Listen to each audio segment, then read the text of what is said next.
Hi, good evening. I will call the Lafayette City Council to order here on Tuesday, May 27th at 7 o'clock p.m. So for the record, all council members and the vice mayor are present. And so before we adopt the agenda, I do have two changes to the agenda tonight. The first one is I'm pulling item 9B from the consent calendar, and it'll be brought back at a future meeting in June. And I will also move item 14B, which is the last item, to just before 14A, which is our city council members' updates. So we'll do the actual agenda item like kind of before we do our council member reports. So do I have a motion to adopt the modified agenda? Yeah, I move adoption of the agenda as modified. Second. All in favor? Aye. Thank you.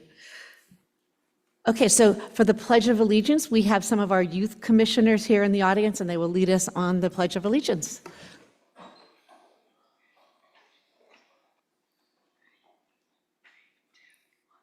I pledge allegiance to the flag of the United States of America and to the republic for which it stands, one nation, under God, indivisible, with liberty and justice for all. Thank you. Okay, next is public comments for items not on the agenda. Mayor Kendall, I have some speakers here in the meeting hall that would like to speak. Our first speaker is Steve Poling, to be followed by Lisa Deesbro.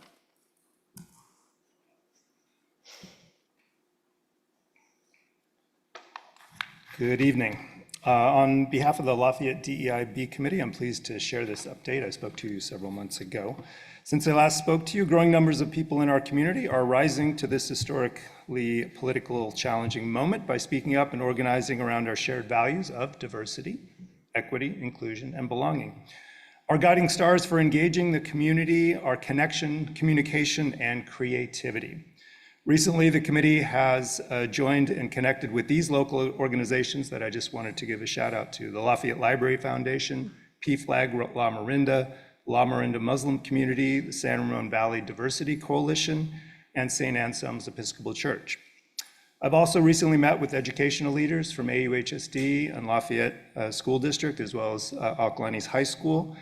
And the committee looks forward to collaborating with all groups and organizations that are interested in increasing awareness and confronting racial and economic injustice.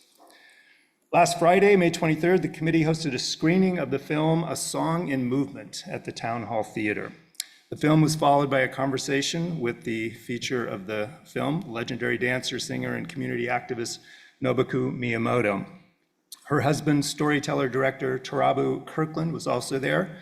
And this event was a tremendous success. The theater was nearly full with a lovely intergenerational audience from all over the Bay Area. And by the end of the evening, the crowd led by Ms. Miyamoto was literally dancing in the aisles. Given the cloud that hovers over this country, those in the theater last Friday took away several important messages from our guests. First and foremost, our silence will not protect us. Now is not the time to turn away from cruelty or injustice or hide quietly behind privilege. Instead, we need to remember our history, learn from our past experiences that unfortunately include systemic scapegoating, fear-mongering, and racism. We need to tell our stories and practice crossing boundaries of our own guilt and shame. And we need to create safe spaces where our community and our stories can share and celebrate who we are. These are the ways we help our hearts heal and join together, and these are the principles of our committee. I'd like to give a shout out to the Town Hall Theater, Liz Curtis and Tricia Kelly, for being super generous with their cooperation, and to Sharon Sabota, a local teacher, journalist, writer, and Lafayette mom, for her tremendous collaborative energy.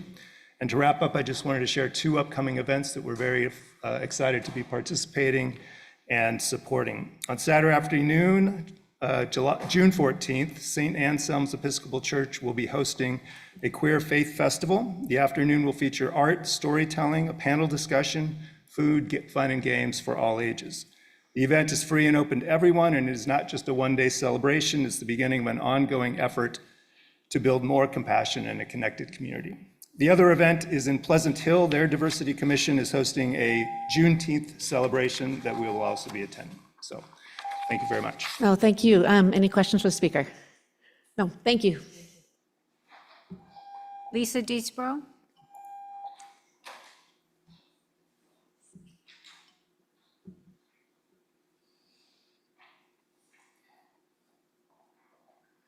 For members in our virtual audience, we're taking comments for items not on the agenda. If you wish to speak, please raise your hand.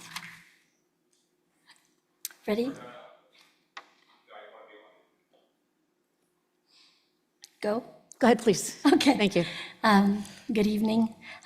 Really thank the mayor for a nice conversation today at the protest that I counter-protested. And I also want to thank the council for the decision at the last meeting. I enjoy my free speech, and I've had some really great conversations. I was telling the chief I froze last Friday, and I want to also acknowledge the excellent work that Ron, the crossing guard, does. What a joy to watch this gentleman. I do want to inform you about a couple of conversations I've had with kids and parents and community members, and I love seeing everybody in the morning. And I've spoken to some young families that are already decided that they are not going to attend public schooling in Lafayette due to the indoctrination. And they're choosing private schooling or homeschooling. I've had middle school kids come up and engage me in conversations. They like my sign that says, "No one is born in the wrong body." And the boys were yelling out, "Yeah, we know that." Several girls saw my signs and said very boldly, "We're Christians, we know God made us girls." I agree. I want to stress how concerned I am with the health concerns of our youth. We have growing diabetes, depression, osteoporosis, heart issues, and family distress. Parents are being cut out and isolated, and files are being created that hold valuable information separate from the knowledge of parents. There are books that support confusion and social transition in these young students. Today was the first day that I call it the sexual flag, not the pride flag, because I don't think there's anything pride, I don't know how to phrase that exactly, but I don't think there's value in having a sexual-oriented flag at an elementary or middle school. And some people were very upset. They don't understand why this is in their schools when they have heard you say that you're a destination district, a destination community with these beautiful streets and lovely homes and kind of a semi-rural approach to life. And they're looking for that too. But one mom told me, "I came here thinking it was safe. I didn't know what was really happening in Lafayette." All right, thank you. Any questions? No, thank you. Mayor Kandel, I have no additional speakers at this time. Thank you. All right, we'll have our city manager's update. Thank you, Mayor. This is a short update on the work that our departments are undertaking. You probably notice extra crews pruning the weeds on our medians, and yes, throughout the city, we have hired extra maintenance in addition to the TerraCare crew. Our paving project is underway, and we will be working on St. Mary's Road this week. From the Public Art Committee, don't miss your opportunity to exhibit your art in the Town Hall Theater lobby this fall. The Public Art Committee is accepting applications from artists through June the 15th. And finally, a shout out to the town of Moraga. For the second year in a row, the town has agreed to contribute $20,000 towards the operations of the La Morinda Spirit Van. And we're really grateful for that. And this amount will be included in their budget. And Ricky will be receiving the funds from them. Thank you. Great. Any questions of City Manager? Any public comment? No public comment? On the City Manager's update? Oh, yeah, so yes, come, you can speak and then submit a form after. Yeah.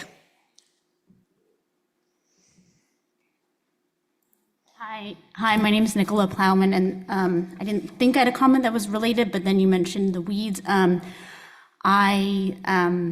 guess I'm very concerned about the weed abatement and I've heard I've heard over 60 chainsaws since I moved in with my aunt this past fall, and I like birds, and then I've found over 40, or at least, okay, we'll be conservative, at least 20, like partially finished birds' nests, and I'm very concerned that, I don't know if it's the fire mitigation or weed abatement, but that the city, whoever's in charge is going too far.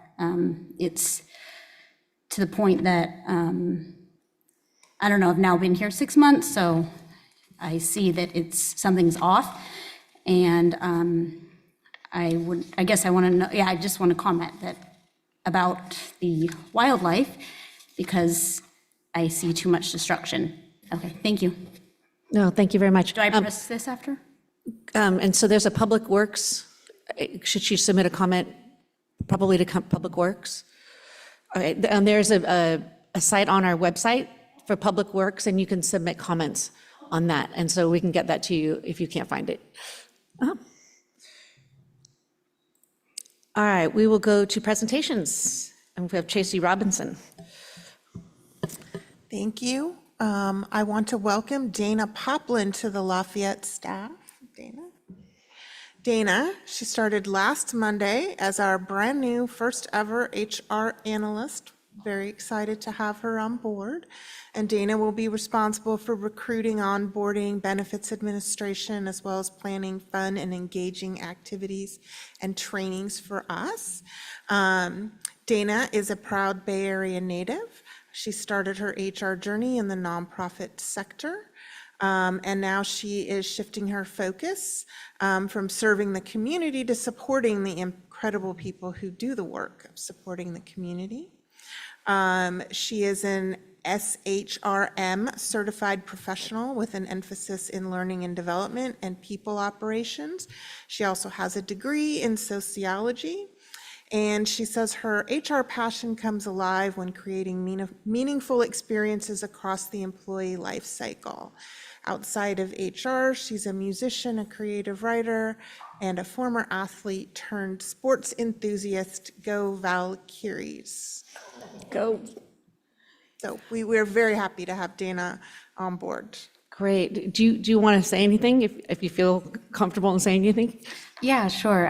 Nothing much to add except for I'm very happy and excited to be here, and very, I really look forward to lending my passions to a community as vibrant as Lafayette. So yeah, looking forward to this partnership together.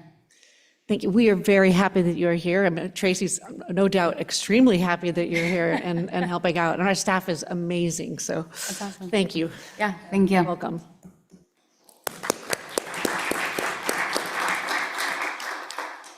Okay, so now we get to go recognize graduating youth commissioners. Our youth commission is by far the most fun commission we have. Sorry, design review and planning, but yeah, they take it. And so we have some plaques, and Kira Tanland is the Park and Rec coordinator who will be introducing them.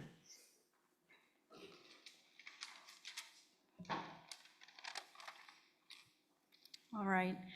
Good evening, Mayor Kandel, council, staff, public. Thanks so much for having us tonight. My name is Kyra Tanland, Assistant Recreation Coordinator for the city and one of the staff liaisons for the Lafayette Youth Commission. I'm here tonight to, yes, recognize and congratulate the seniors that will be graduating and moving on from the commission. Only 2 out of the 6 were able to make it tonight, and before I introduce them, I'd like to say a few words about those who couldn't make it. First is Ava Schedule. I believe she's been on the commission for about 2 years now. She was amazing. I'm unsure of her plans, but I know she'll do great things. Next is Maya Shinneman. She served for 1 year on the commission. She'll be attending University of Texas in the fall and majoring in special education. Next, Zoe Bronstein, who served for 1 year, and Piper Duff, who served for 4. Again, I'm unsure of their plans for the fall, but I know they'll do great. Now I will let Lavonde and Annabelle introduce themselves. Hi, my name's Annabelle. I just graduated from Berean High School in Walnut Creek. And next year I plan to go to UC Santa Barbara and major in mechanical engineering. Go Gauchos. Thank you.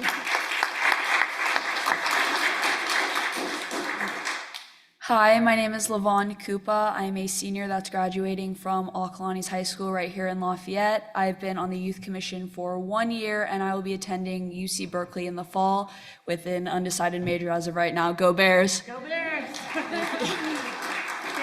And we have Annabelle. Oh, I did one more. Sorry. She was a picture, yeah, come here.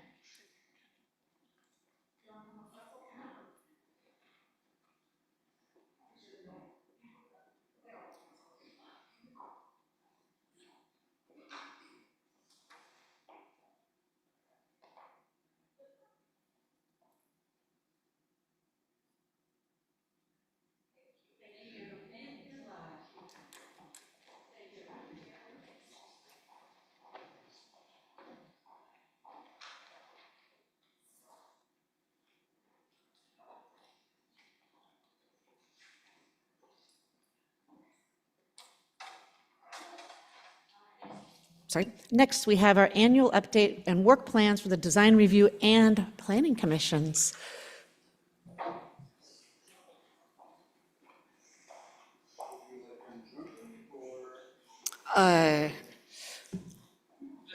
DRC first?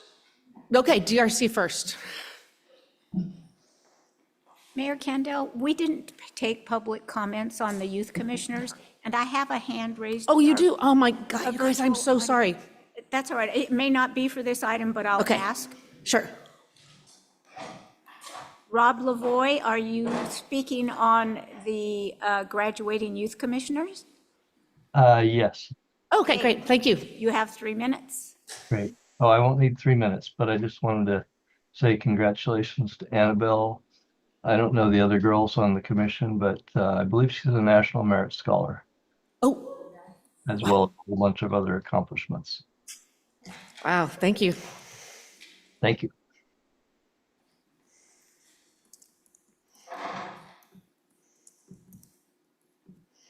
Okay, GRC. Thank you. This is the Design Review Commission Annual Report to City Council.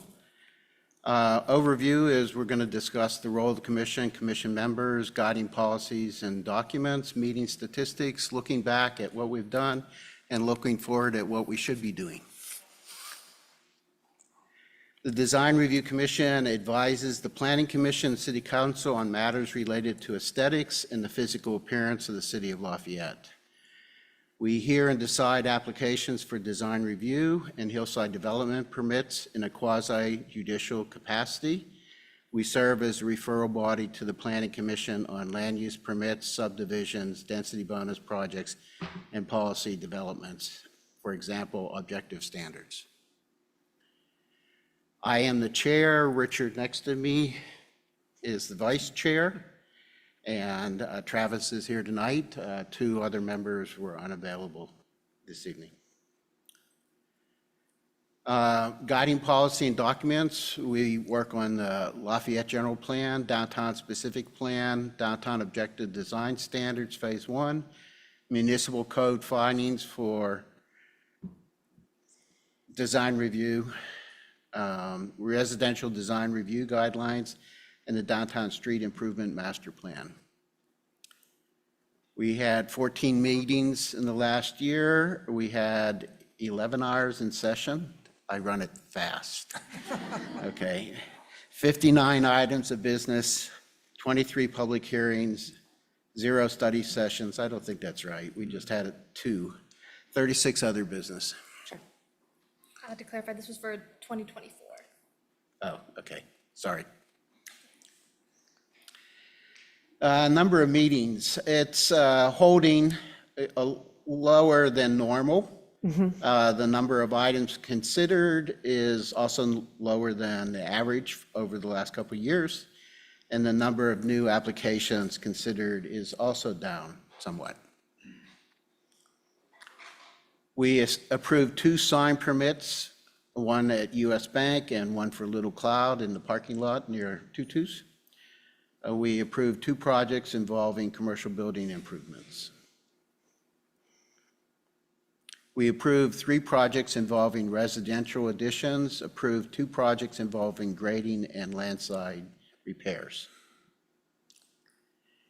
And we approved 3 projects involving demolition and construction of new single-family residents, including 3515 St. Mary's Road, 1362 Sunset Loop, and 830 Broadmoor Court. Looking forward, we will continue our role as a decision-making body on design review and hillside development applications. We will assist in development of the downtown objective design standards in light of new density and height limits necessary to accommodate the RENA numbers. We will continue our role as an advisory body to the Planning Commission on land use, density bonus, and other projects. That's it. Great. Does anybody have any questions? Thank you guys for all your work. We've noticed the downtrend of the meetings and the applications coming in. So Nirup, I don't want to put you on the spot, but we were on schedule to start new objective standards this year, and then we've had some other issues come up with our housing element. And so is there any tentative schedule? With respect to objective design standards, Right. Phase 1 has been in existence for several years now. Phase 2 is for the downtown and multifamily are a stated city council priority during the 25-26 fiscal year. We have already engaged consultants. They're working on it. We'll be having a study session within the next 4 weeks or so with the commissions. So the work has begun. Our schedule has it completed by the end of the calendar year of 2025. Oh, that's great news. Thank you. Wonderful. I just have a comment. I just want to say I'm one of the liaisons for the design review, and unfortunately, it overlaps with City Council, so we're never able to attend. But I do, look at the recordings and read the minutes and everything, and it's an impressive group. I mean, the skills that you guys bring to the table is really tremendous, and your questions are thoughtful and perceptive, and it's really clear you have the best intentions for Lafayette. So appreciate your service. Thank you very much. Great. So should I do public comment now or wait till after planning? What's that? No. Wait till after planning. Okay, No, thank can you. we do it now so we can get to DRC meeting? Oh, please, yes, quick. Do we have any public comment on the design review report tonight, annual update and work plan? Mayor Candell, I have no speaker slips for persons in the meeting hall and no hands raised in our virtual audience. Okay, you are free. Have a good meeting.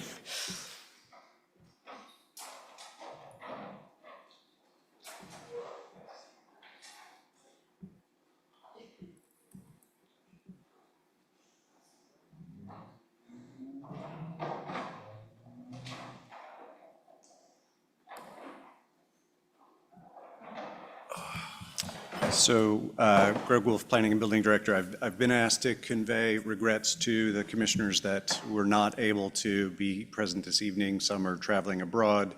And, given that it is not a regular meeting night, it can be challenging, particularly this time of year with graduations, et cetera. So I just wanted to convey that up front. Thank you. Thank you, Mayor. Council members, my name is Councilmember Roger Deming. I want to start out by saying I'm playing the role of like a third string backup QB coming in, so I apologize if it goes a little bit less smooth than sandpaper, but I will do my best. So I'm here, obviously, to present the Planning Commission's annual update. much as with the excellent presentation by DRC recently, we will reviewing the role of the commission members, guiding policy documents, meeting statistics, and then the look forward and look back. As you are probably likely aware, the Planning Commission is charged with the development of the general plan, implementation, administration of the zoning ordinance, and review of development applications. We obviously hear and decide permitting, variances, design review, hillside developments, subdivision applications, among other things. Additionally, we advise the City Council on administration of laws governing and approval of rezonings, plan developments, and ordinance changes.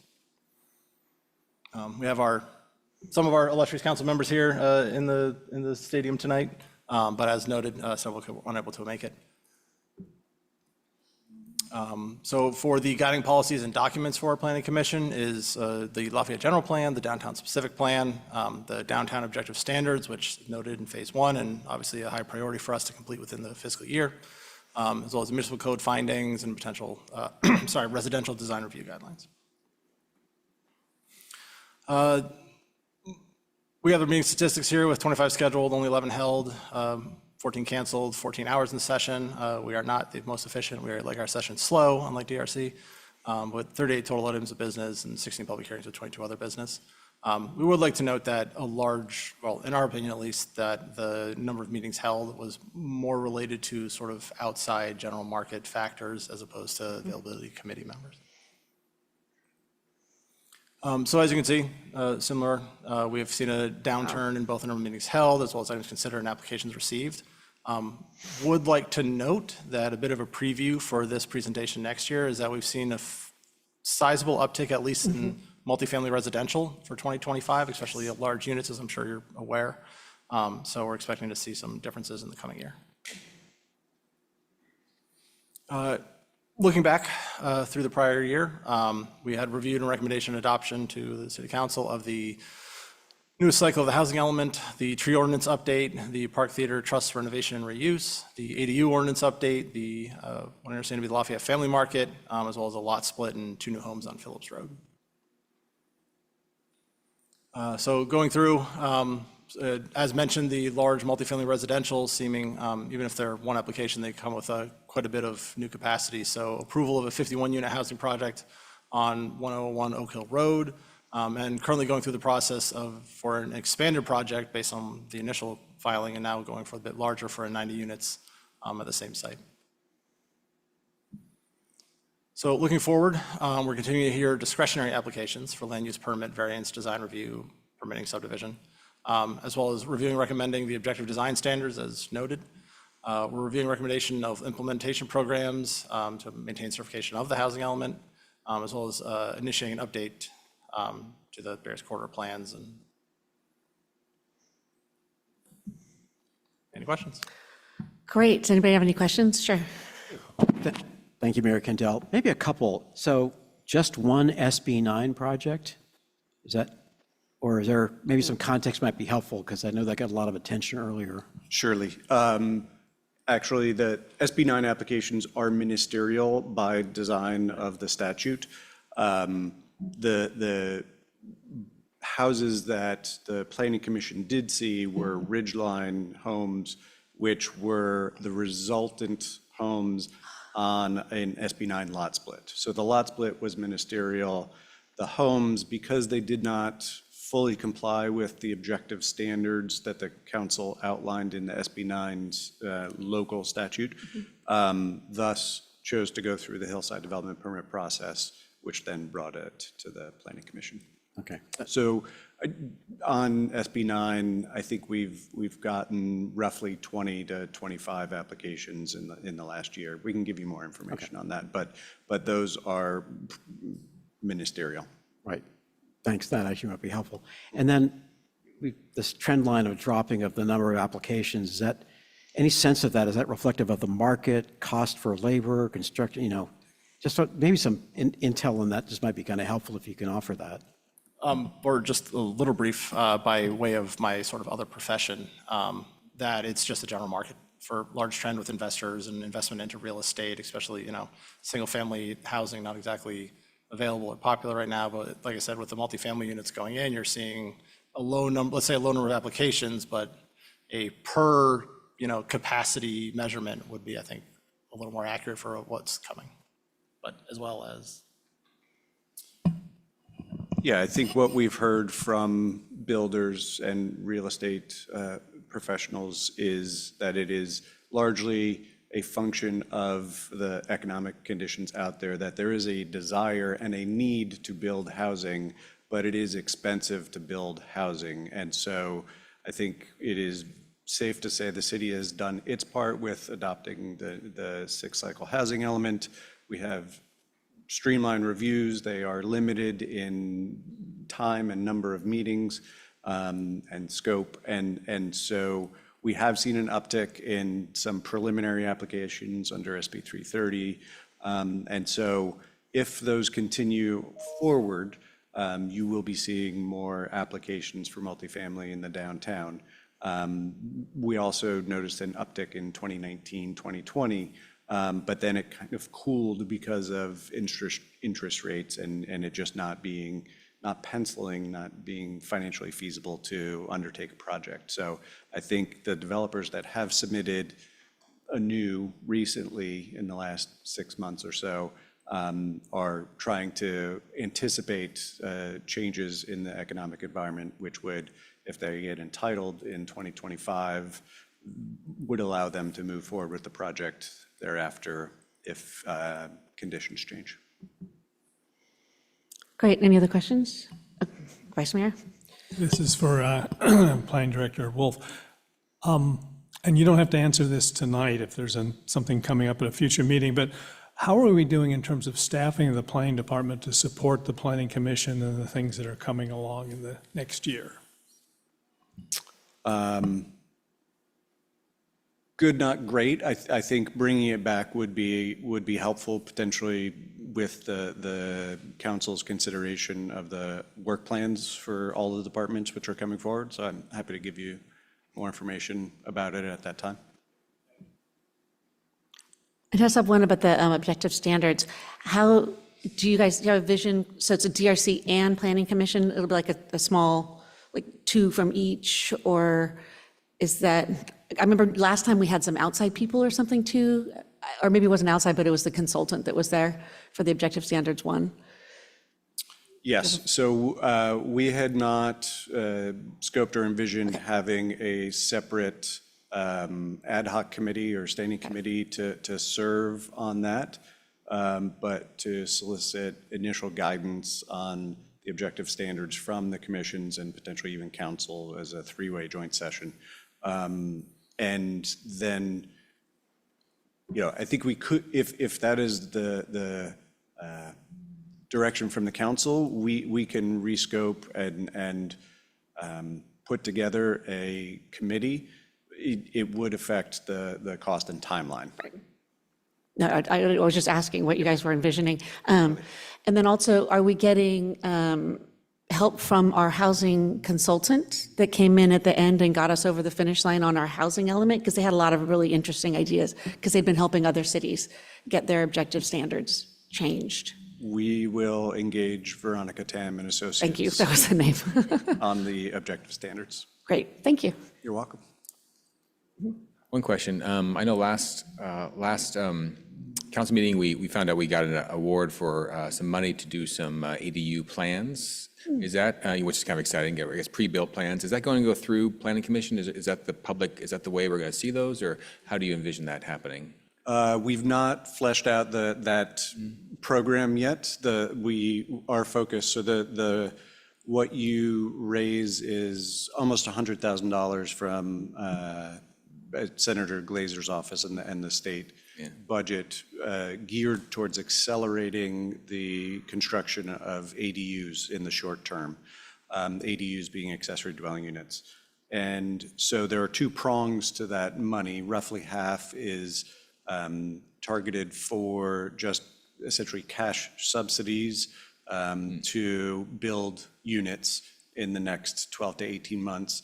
And there is an inverse relationship. So the smaller the unit, actually the more that you get in total and certainly on a per square foot basis.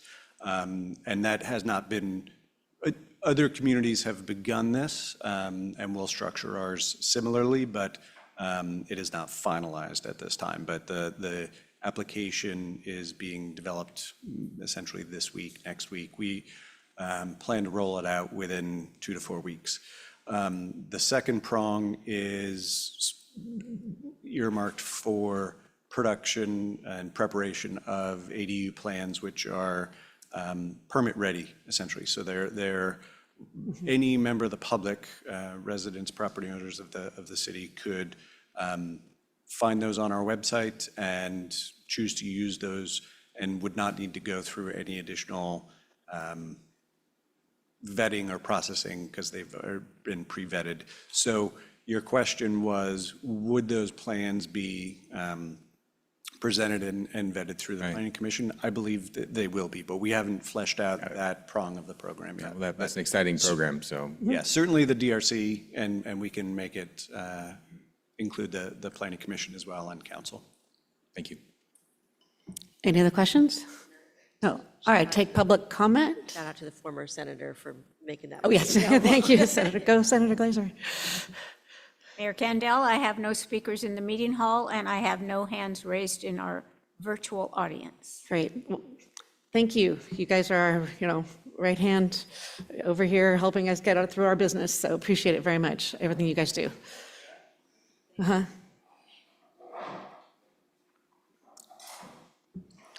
All right, consent calendar. I've already said that we're going to pull completely item 9B, but does anybody else want to pull any of the other remaining items from consent? Seeing none, does anybody, member of the public, want to pull a consent item? Oh, we have no interest, so do we have a motion? I'll move adoption of the consent calendar as amended. Second? All right, all in favor? Aye. Thank you very much. All right, so we are going to public hearings, and we've got Francine.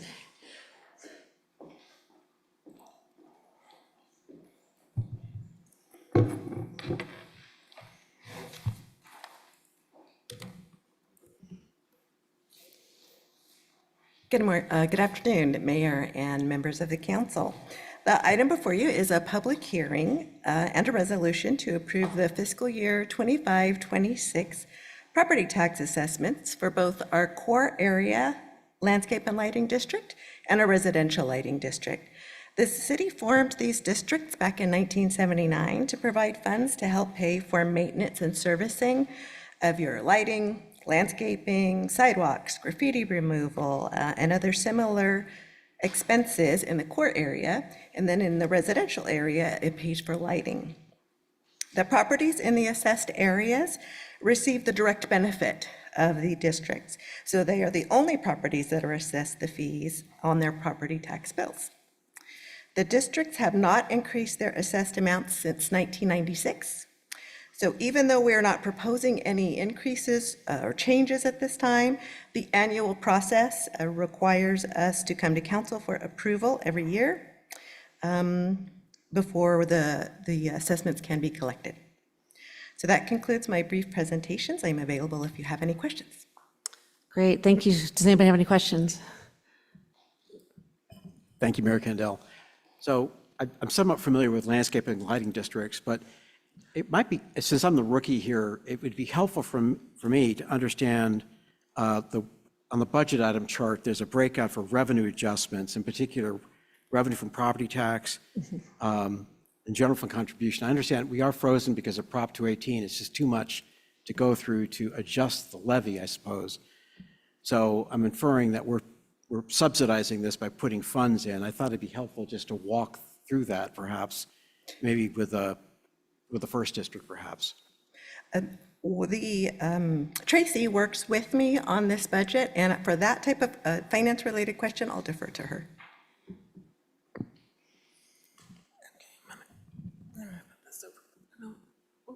Be careful. I just want to be able to look at you. Because you are right, Councilmember Cervantes, the amount that we collect on the levies is basically stays the same. And the general fund is subsidizing what is left over between what we collect and what it costs. The way we are financing that now, back when we had ARPA money, we put money into both the stormwater pollution and the district in the downtown core area to sort of help fund those until we could find additional sources of revenue. And the way it works now is that we do still have some of the fund balance. So the way that we plug the hole between what the revenues that come into the district and what it costs right now is we take half from the existing fund balance, and then we transfer half from the general fund. So that's how that particular one works. If you needed particular details about the funds coming into the district, we can maybe have a separate conversation about that, or I can get into more detail. Yeah, no, that's helpful. You're kind of confirming what I thought. Just out of curiosity, have we thought of going through a Prop 218 process to increase the levy or put an escalator in it or do something like that? Yes, we actually did attempt that. I know I don't remember. It's maybe been 10 years, it might be more now. Maybe it was maybe 2008, so maybe it's going on 15 years now. We did attempt to do that and we were unsuccessful. So, I mean, not to say that we could not try again, but there were some objections. It's a little different. I mean, as you know, the property owners are the ones that vote, not the residents as a whole. I think we ran into some issues. We have some property owners who actually don't live in town, so they may or may not have voted. It's also, for the benefit of the audience, different property owners actually get different numbers of votes. It depends on what the frontage of their property is. So we did try to do an overlay. Unfortunately, it was unsuccessful. We could try that again, but there were some other objections that I think maybe stymied that. Yeah, is it correct that a failure to vote is a no vote?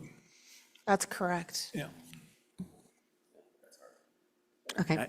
Yeah, I know Prop 218 really changed the game, so yeah, thank you very much. All right, any other questions?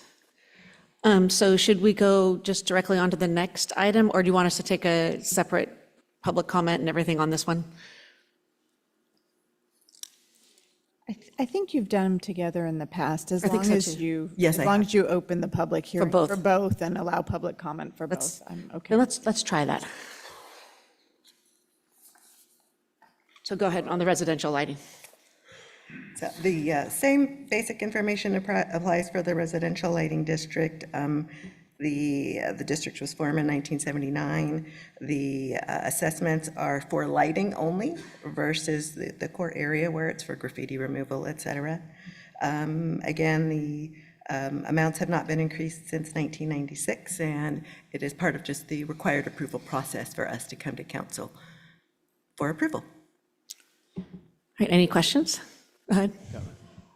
So would it be possible to annex new development into this district so they could pay costs for lighting? I mean, a lot of it just are home specific perhaps, but I don't know, terraces or some other larger project. Is that feasible? You know what, I'm not sure we have a definitive answer. My gut, by the way that this was organized, tells me no, that we would have to do additional, we would have to get additional votes. Okay. Or create a. I don't know, I don't know that we could annex it into this. It would maybe be an overlay, or, you can have more than one. Right. So if you wanted to do that, we could, that's also a possibility. Okay, great. Thank you. Any other questions? Okay, so public comment on both the core area landscape and lighting and also on the residential lighting districts. So we've opened the public hearing? Yes. Mayor Candell, I have no speaker slips for persons in the hall, and I have no hands raised in our virtual audience. Great. So do I have a motion to approve? Go ahead. Okay. I'll move adoption of Resolution 2025-27, confirming the engineer's report, diagram, and assessments for fiscal year 2025-26 Core Area Landscape and Lighting District 1979-1, and adoption of Resolution 2025-28, confirming the engineer's report, diagram, and assessments for fiscal year 2025-26 Residential Lighting District 1979-2. I'll second, and thank you, Francine, for this reporting. You do this continually and consistency and competently. Thank you. Yes, and all in favor? Aye. Aye. Thank you, it's unanimous. And again, thank you, Francine, and a special shout out for Community Day help. You were a complete wizard. You're welcome. Thank you for that. Thank you. Great, so we have swapped 14A and 14B, so we will go straight to 14B. And if Mayor Kendall, with your indulgence, Yes, as please. much as I submitted this draft resolution, I'd like to sort of talk it through. So I'd like to start this agenda portion by saying that this is intended to be a discussion item. I will not ask for a vote tonight. Rather, I'd like the council to talk through a couple of issues that I'll get to in a few minutes. I put together the draft resolution out of an increasing concern as I try to honor our oath of office. And that oath calls on us to support and defend the Constitution of the United States and the Constitution of the State of California against all enemies, foreign and domestic, and to bear true faith and allegiance to the Constitution of the United States and the Constitution of the State of California. And as outlined in the resolution, I believe the Trump administration is creating a constitutional crisis by its actions. And I know as council members, our focus is local. And I ran for the city council to ensure Lafayette's long-term financial sustainability, to enhance wildfire safety, and improve our roads. And I also advocate for public safety and support our police. And yet, the Constitution has come into play in several of our recent meetings. And with regards to our oath of office, if one believes, as I do, that the Trump administration is creating a constitutional crisis by its actions, then what is our appropriate response as local elected officials? The resolution, or some form of it, is one response where we call on federal officials, including the Congress, to follow their own oaths of office and call on citizens to actively exercise their right to petition. And I'd like to make clear that the resolution speaks to issues that I believe cross the line with respect to the Constitution and the rule of law. We've all had differences with various presidents over the years on policies like changes to the tax code, the wars in Iraq and Afghanistan, healthcare, and other issues. Those are policy issues that are worked out by a president with a Congress, and I feel strongly that local governments should not weigh into those kinds of debates. But regarding the draft resolution, I've talked with different people and have responses ranging from full support to full opposition and support for the viewpoint, but strong feelings that adopting a resolution like this is beyond the scope of a local city council. And I respect all those perspectives. This is a challenging topic, but I feel that we should take it on so that we can say, in full faith and allegiance to the Constitution, that we thoughtfully considered our role in a time of challenge to the country that we love. So in the end, this is an important enough issue that I feel we need to have a unified consensus of the City Council. And if we don't have that, I won't bring up this item for a vote at a later meeting unless there's a change of sentiment. But if there is a unified consensus to act, then I'm open to changes to the resolution for later action or having a subcommittee work further on it. But the key is that we have consensus to even make this kind of an action. And for those listening, because we carefully follow California's open meeting law, which is the Brown Act, I could only discuss this matter with one other council member, and I spoke to the mayor. And as much as I would have loved to have talked to other council members on this topic, I could not and did not. And so I have no idea as to how the whole council views this topic. And as a final note, Lafayette is a remarkably caring community, and our slogan, after all, is Love Lafayette. And I believe that we all share a deep love for our country, which has given us so much and so much to our forebearers. And this feeling of caring and love for our country is the reason why I bring up this topic for discussion tonight. Mayor Kendall, thank you for your consideration. I pass this item back to you. Great, thank you. That was really excellent introduction to this. And he and I have been talking about this and have been very, very clear that this has absolutely nothing to do with policy or politics. It's the oath of office that we take, and anything that we believe that is in violation of that at the federal level that is going on.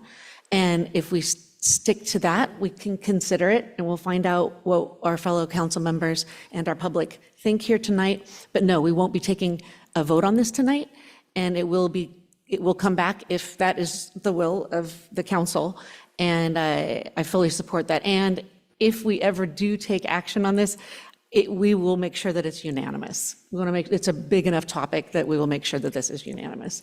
So any other comments? Sure. No, I mean, I have significant Questions, yeah. comments I want to do after public comment. Perfect, yeah. But I just have a question, if I could. Thank you very much, Councilmember Cervantes. Are you aware of any other cities, kind of the Bay Area or California, that have taken this approach?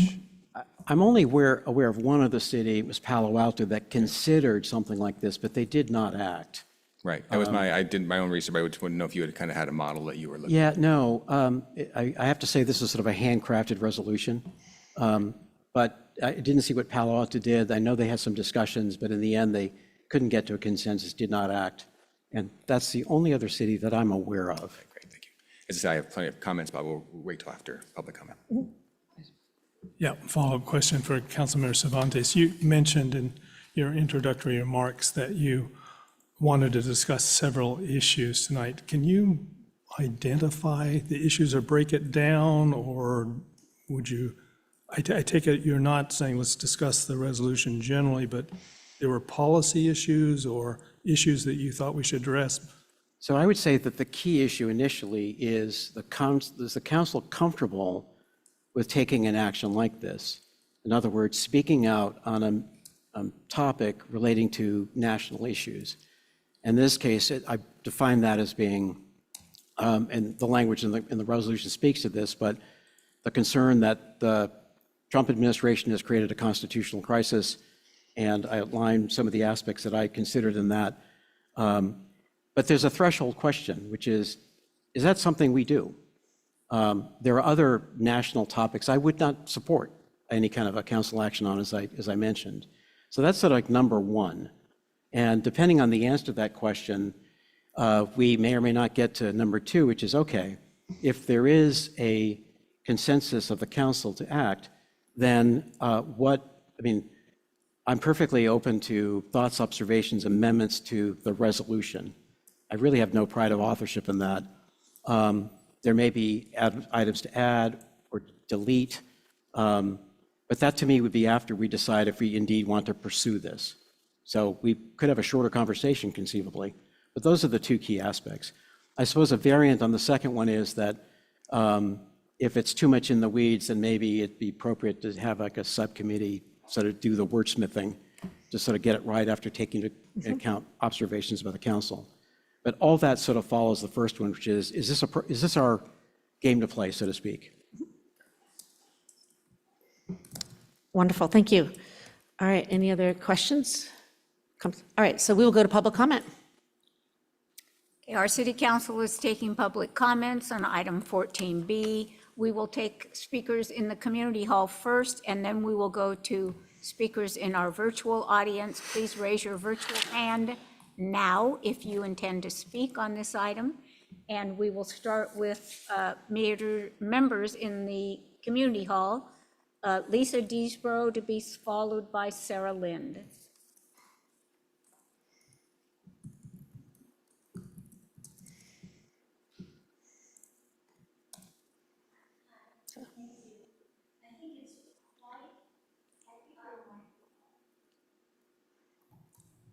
Got it? That's better. Thank you.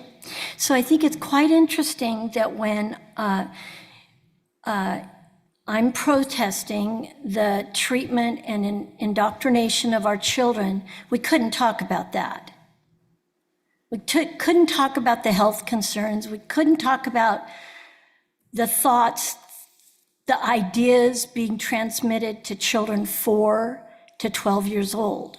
But now you want to take on a national issue that dominated the 24 election, that 7 of all of the swing states agreed they want the Trump agenda, that is in conflict with, I would say, from my understanding of you as individuals, every one of you.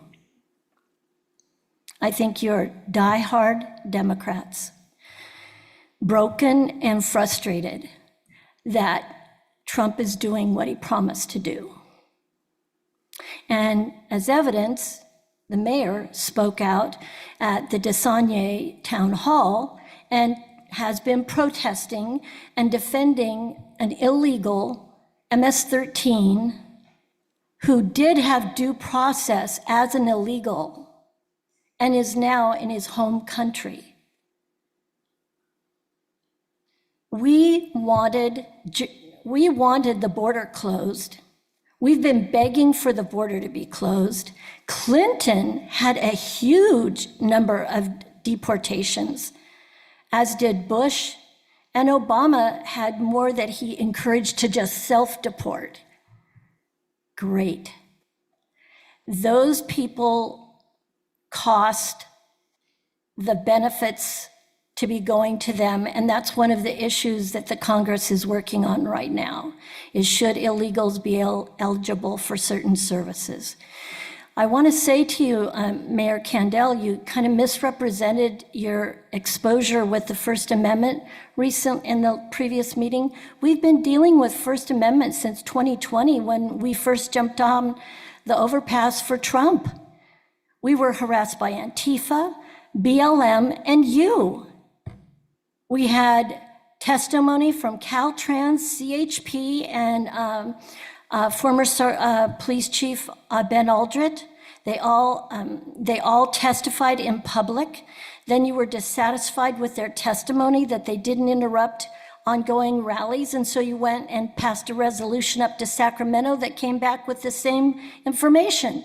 Then this year in 23-24, you took it offline, and we couldn't have public meetings. So I don't think you guys have a great track record. Any questions? No, thank you. Sarah Lynn to be followed by Jean Fulmer.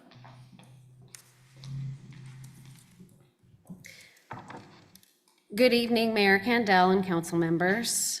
I'm here in opposition to this resolution, which falsely claims President Trump's actions create a constitutional crisis. This resolution is outside your purview, spews propaganda, and ignores real governance failures like those of Governor Gavin Newsom and the prior federal administration.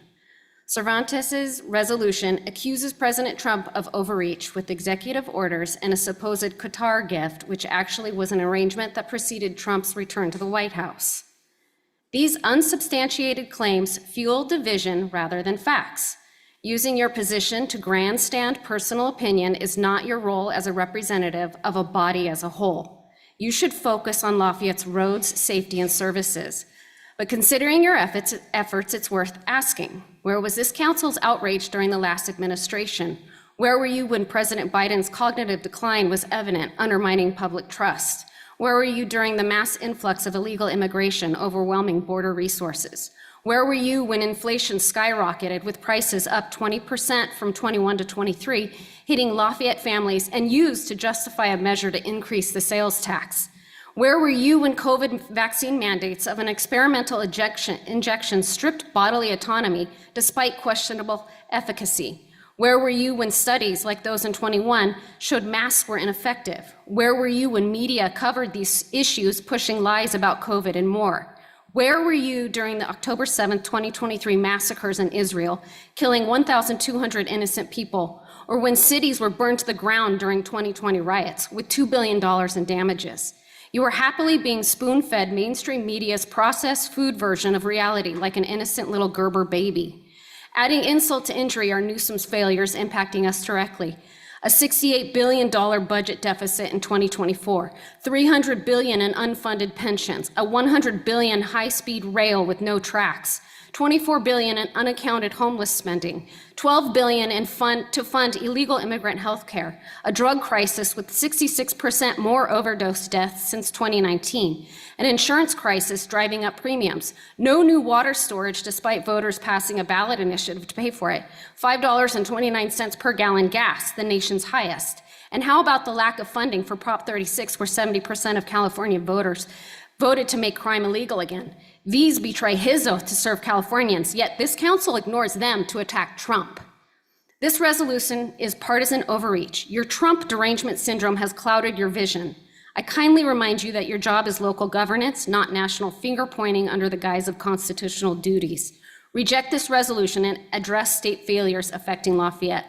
Focus on your community, not divisive propaganda. Thank you. Thank you.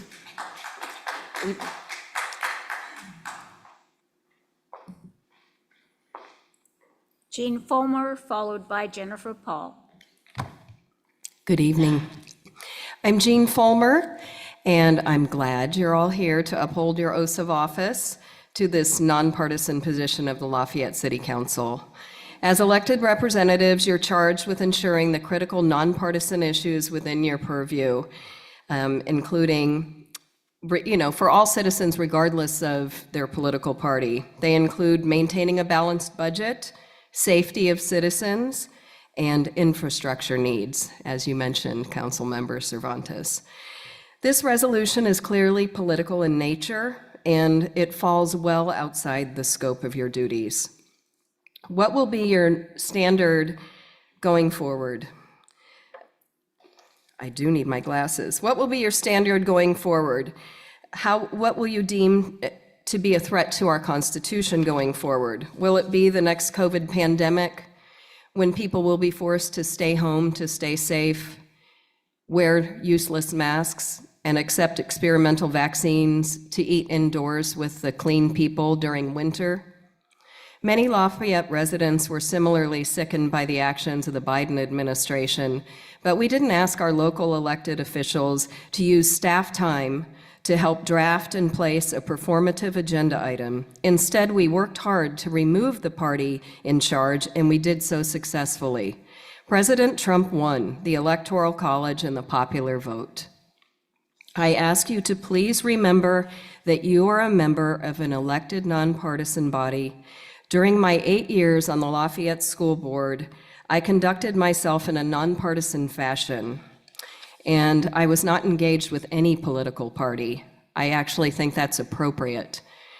That partisanship for nonpartisan positions has become normalized in Lafayette is really sad and disappointing to me. It's just okay here.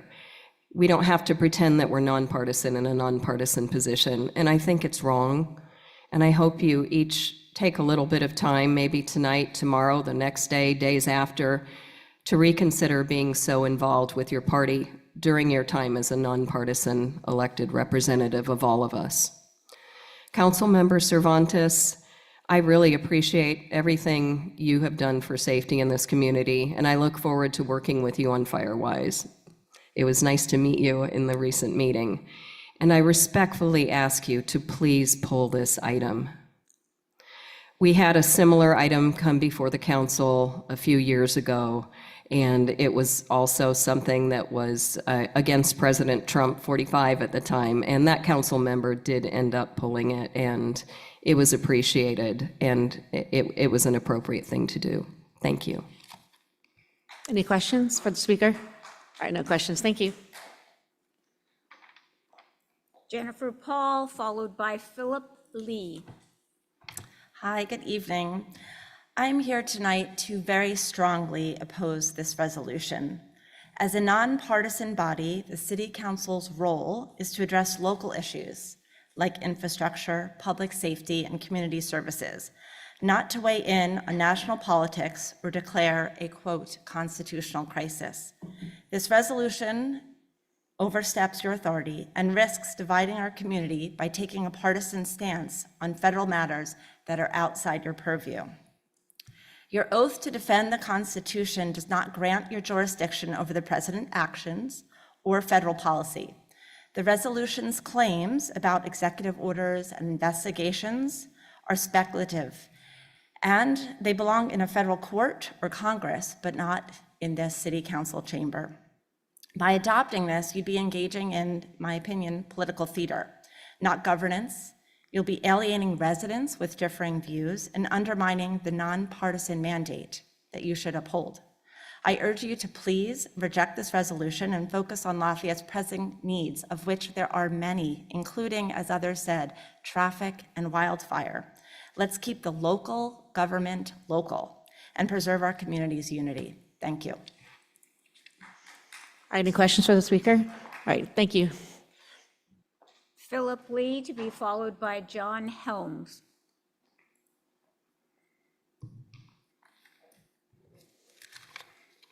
Hi, I'm strongly opposed to this resolution 2025-32. I've been a resident of this city since 1977. That's over almost 50 years ago. Okay, and I'm deeply offended by this resolution. The 5 of you on this city council, including you, Mayor Kendall, and Councilman Cervantes, okay, you ran for public office as nonpartisans, and these are nonpartisan seats. Your resolution and your unanimous vote for this blatantly partisan manifesto against the president of our country is at best disturbing and at worst illegal. I'm a minority. I'm also a legal immigrant, and I'm a naturalized US citizen. I am deeply offended by the lack of respect that you all have shown for the office of the President of the United States. A president who was duly elected by almost 80 million American voters. It seems that you all are shirking your duties to this community in favor of promoting your own partisan political agenda and political ambitions. This resolution does not benefit the city of Lafayette or its residents in any way.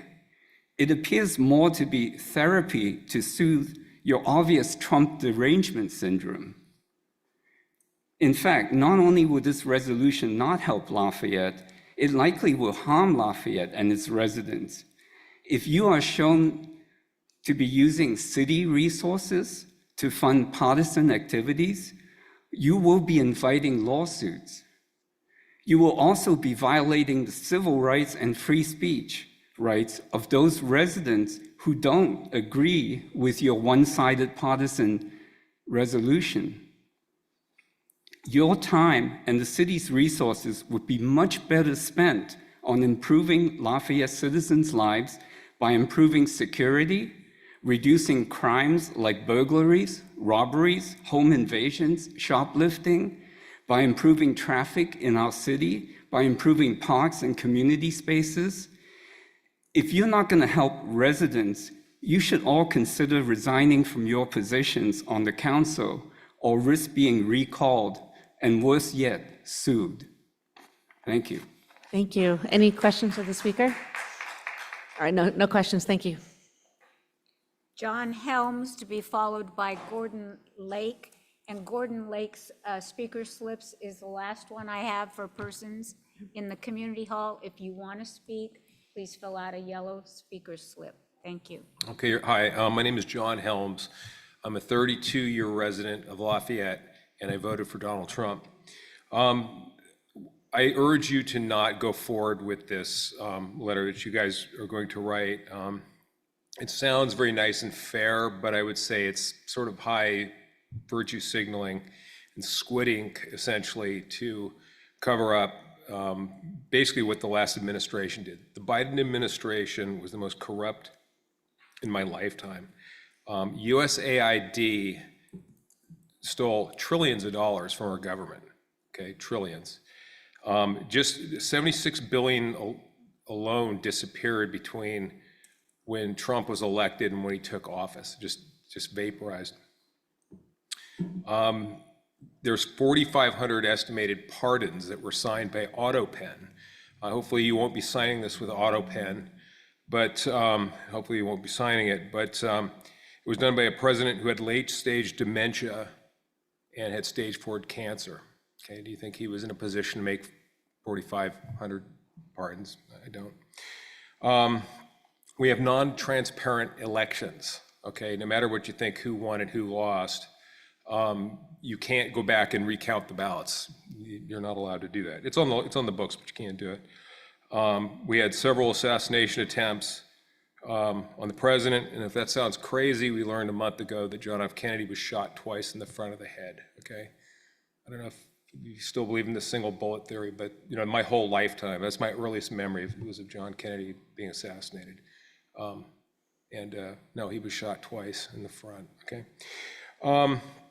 So this is, what we don't want is a cover-up, okay? And what this looks like is a very partisan attempt to distract and to basically divide the populace. And I urge you not to sign it because it's gonna make us all look very, very partisan and like fools to the outsiders. So, thank you. Thank you. Any questions for Speaker? No, thank you. Gordon Lake to be followed by Elliot Hudson, and Elliot Hudson will be our last speaker in the community hall. I appreciate all the comments that have occurred, but I strongly disagree with them. I strongly support this resolution. I think this is how the council fulfills its obligation to protect the Constitution. And I do think there's a constitutional crisis. I guess there's an argument about that, but I do think there's a constitutional crisis. And how else, the council has limited ways in which to fulfill that obligation that they signed on to when they took these positions. And I think absolutely this is appropriate to discuss and to support. So that's what I have to say. Thank you. Any comments? Any questions for the Speaker? No, thank you. Elliot Hudson is our last speaker in the community hall. Elliot Hudson, 109 Bacon Court. Good evening, Mayor Kendall and members of the City Council. I don't have a lot of political friends these days. My liberal friends are horrified if I say I agree with any of the objectives of the administration's policies on borders, on manufacturing in the United States, on some trade issues, on a few other things. My conservative friends close their ears if I say anything critical of the administration and how they're proceeding. I love this country. I passionately love this country. I always have. And I think I started learning it in Cub Scouts and in Boy Scouts, where we had the flag, we presented the flag. I was a bugler. It wasn't just words, it was real. On my honor, I will do my best for God and my country. And that sank into me very deeply. I'm not a scout leader now. I was for many years, but I put this on to make a point. This country should be special. It has always been special. It's not today. We have a president who 4 years ago tried to seize the presidency of this country. He violated his oath of office to uphold the Constitution when he did that. He has lied continually about a stolen election. He's pardoned criminals who tried to storm the Capitol and prevent the peaceful transfer of power. He doesn't believe in the rule of law. We have a president who lies almost every time he opens his mouth. If you look at the historical precedent in this country, the only president who ever came close was Andrew Jackson, and he pales by comparison. So my question to you, and part of the reason I put on the Scout uniform, is what do we tell our children? What are we teaching our children about what this country is? This flag, I have proudly flown the flag every national holiday for as long as I can remember. I left it in my closet yesterday, and I was brokenhearted to do it, and it was disrespectful to the people who died defending this country. But this is not the United States that I ever knew or ever grew up in. And if we don't stand up, you can't count on the Republicans to do it. They're cowed and they're in line. You can't count on the Democrats to do it because they don't have a rudder and they don't even have any sails at this point. Please, the people of this country begin to need to demand a return to the rule of law. We need to reclaim what this country is, because if we don't, what reason does it have to exist? Thank you. Any questions for the speaker? Thank you. We'll go to our virtual audience now, and our first speaker is Lynn McMichael, to be followed by Libby Henry.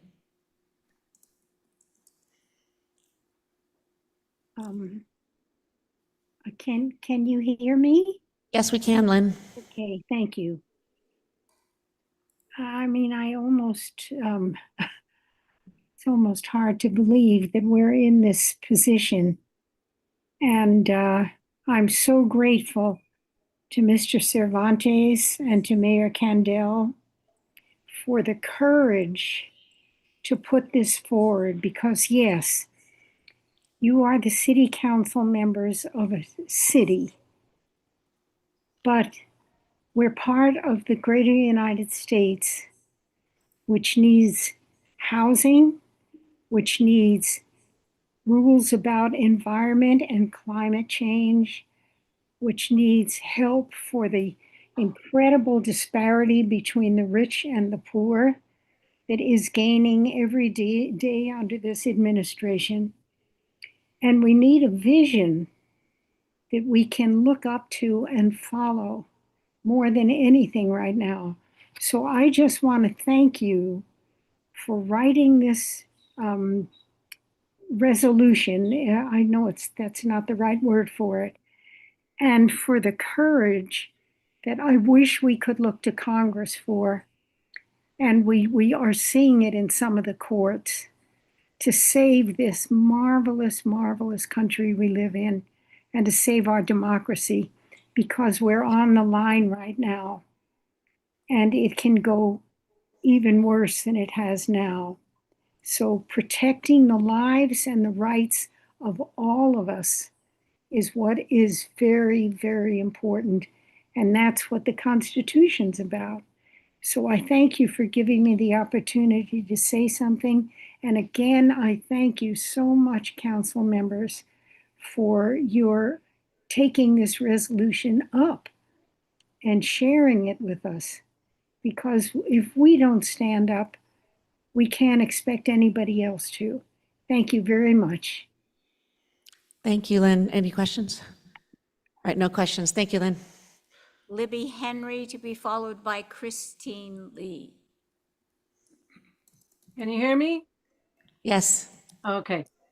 Hi, it's Libby Henry, 3812C Happy Valley Road, next door to Lynn. Listening to the previous speakers before Elliot was really depressing to me.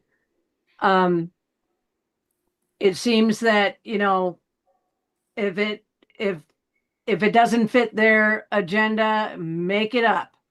It's just in line with what Trump does. I just want to reiterate, I've already written you a letter, hopefully you all got that, supporting this resolution. I think that, the unconstitutionality of the guy in the White House his actions is so way beyond politics. This is not Republican. This is not Democrat. He's acting as if he is above the Constitution. And that is something that every person in this country should be concerned about and should be upset about. We are Americans and nobody is above the law. But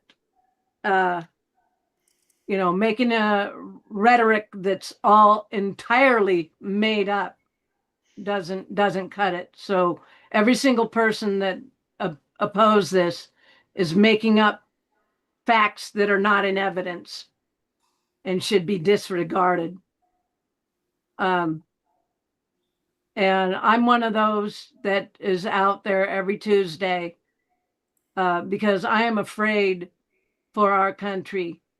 There's a lot of people that are afraid for our country because of one entity that is abusing his office, abusing his powers, and he thinks he's above the law and above the Constitution, and it needs to stop, or he will destroy this country completely. And I just want to thank you, Jim, and the whole council. I hope that you do go forward with this, because we need to speak up. People need to speak up. Thank you. Thank you. Any questions? All right, no questions. Thank you. Christine Lee, followed by Robert Lavoy. Oops. I think, Robert, I have you in instead of Christine, so go ahead. Do you want to switch back? Nope. Okay. All right. Thank you all for the opportunity to speak on this, and I appreciate my friend Elliot's comments and his scout service. I happen to disagree on some of his points, but we've had some long discussions about some of those things. But I think the council needs to avoid this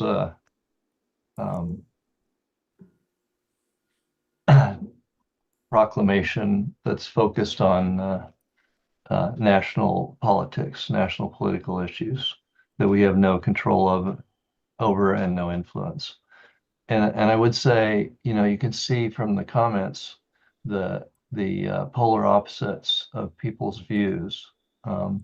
Very smart people, all who've spoken, but they have completely different viewpoints on not only how things are being done, but what's being done.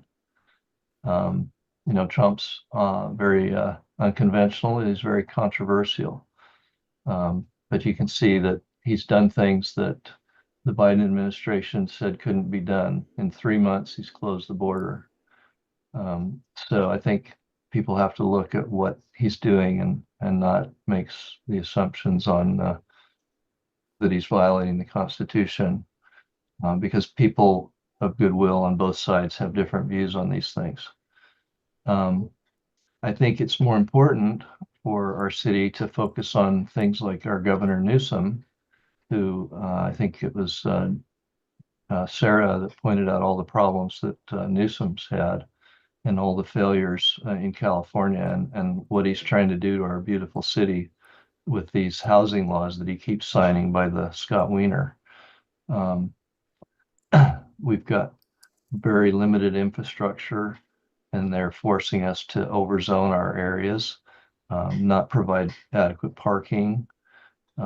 It's just going to frustrate our residents. We have a single road through downtown, and there's going to be continual restriction on that with the lack of proper parking.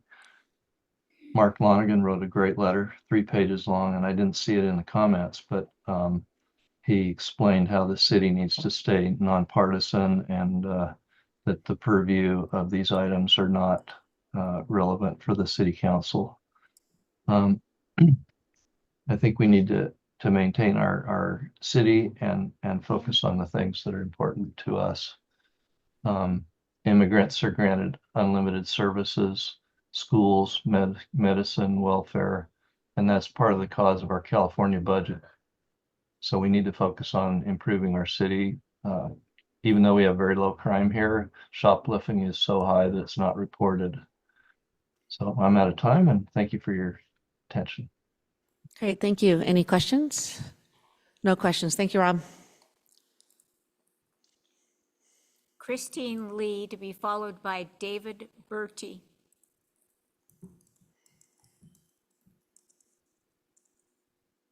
Christine, you need to unmute yourself.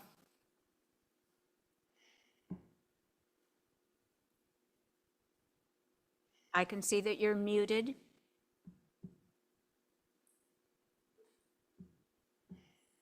Okay. Can you see me and hear me? We can hear you. Okay, great. I just want to make a comment about the previous speaker, Libby Henry, casting aspersions on other speakers. I really think that should have been stopped by the mayor as soon as it started. It's disrespectful. She has the last word. They can't come back and refute anything that she said. And please, that should have been stopped. And I don't know why it wasn't. So I'm speaking tonight about how disappointed I am in the city council. I don't know where the idea of resolution 2025-32 came from. But it will hurt the city and it will hurt each of you. You all ran for the city council as nonpartisan candidates. By issuing this resolution, you've become hyper-partisan. You cannot go back to being nonpartisan again. And in fact, there may be legal repercussions arising from that change. In my opinion, you're violating the public trust and your oath. You have certainly violated the city's mission statement. In 2021, council members Andori and Cervantes and I worked to choose the right words for the updated mission statement. The first principle is value everyone. I do not see that happening in this city. There are many of us listening tonight who don't feel valued. This resolution contains an extreme response to the 2024 election. 5 city council members do not speak for everyone in Lafayette, and it's offensive to us that you think you do. It does not help Lafayette at all. In fact, it might hurt by drawing unwanted attention that results in problems with funding federal projects, potential lawsuits for violation of freedom of speech, misuse of city funds for partisan purposes, and a possible recall of the city council for violating its nonpartisan status. Please do not approve this resolution. It is just another way to cause division, and you will be responsible for that. Thank you. Any questions? No, thank you, Christine. Our last speaker in our virtual audience is Dave Bertie. Hello, I believe you could hear me. Yes. I've heard a lot tonight about the end being nigh, and I think it's not that serious. I remind everyone that impeachment and removal is always available if things get that serious. But I've done some analysis of voting in Loma Linda. I was able to find the voting for Republican Trump versus Democrat Harris in the last presidential election, which is usually a very popular event. And I discovered that the ratio of the Democrats to Republicans in Loma Linda is 3.7 to 1. It's 3.7 Democrats to 1 Republican, which I think is an amazing number. And I broke that down with Orinda being 4.0, Lafayette being 3.6, and Moraga being a 3.5. Now we're seeing the culture war here. And I want to keep in mind that you people are on the 3.5 to 4 to 1, and you listen to each other. And I admit that we tend to do the same thing. So I try to calm down a little bit. I don't think the end is nigh. I think that we still have some time, and I thank you. Thank you. Any questions for the speaker? No, thank you. Mayor Candell, that's the last of our speakers. Great, thank you. I do want to address one thing that was coming up. No staff time was spent on this at all. This was Jim writing this, and no, staff was not involved in this at all. So just to make that clear. Of course, please. I just want to add, and the nature of this is. Probably a bit closer. For the Brown Act is Councilmember Cervantes brought it up and could talk to one other council member to bring this up. Yes, I'm just saying the nature of the way the agenda works is if a council member wants to bring an item, they will ask the mayor and can't talk to another council member about it because that would be contrary to the Brown Act. So this is new to the agenda and new to this discussion tonight. Mayor Candell? Yeah, and I do want to sort of like second, if you will, what the mayor said, which is the staff's not involved in this. This is something on my word processing machine. I reviewed it with the mayor, and really came, as I discussed at the outset of this, came out of, my concerns of reconciling the oath we took with my sense of what's going on at the national level. So that's where this originated. This is not a staff product at all. So thank you. Thank you. Any other questions, comments? I do have a. Please. Unless, if we're going to start the discussion. Or what's your- Sure, yeah, is that okay? All right, thank you. Great. All right, well, thank you. I guess I want to start by just, again, I know, we did not talk about it specifically, Jim, I know you were, you're deeply, you're troubled by the current situation, and I really appreciate the thoughtfulness that you put into this. And I've been doing a lot of thinking about this since Wednesday when we saw the agenda, because we said nobody knew this was coming. And because my personal beliefs, and I try to separate my personal beliefs by my responsibilities here, the book I wrote talks about the forgotten contributions of Chinese immigrants. I mean, it's antithetical to the Trump administration's position right now on the value of immigrants and what they bring to our country. So I do not personally support the current administration. That being said, I am concerned just because I really do believe that our job is local. It's not federal. And my responsibility as a council member is really to our community, my community, the issues, and just making it the best place it can be. And I do believe that the residents expect us to stay focused on the local issues. Fiscal responsibility, community well-being, fire safety, and so on. It doesn't mean that we don't care and aren't affected by national issues, but I think we respond best by staying grounded with what our values, and I'll come back to that later. And I am committed to serving the entire community, and I think it was, we are, people I don't agree with, on almost anything. My goal is to make sure we represent them. It is important, I think, that we do not run with party affiliations. Hopefully nobody probably, there's people think they know what party we're with, but they don't really know, and I think that's important.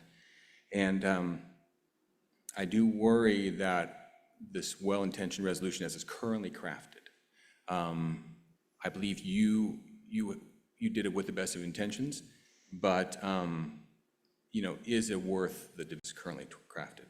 I am certainly pleased that I feel our residents, our federal representatives, our state representatives are on board, I think, pushing back in their constitutional ways against the current administration.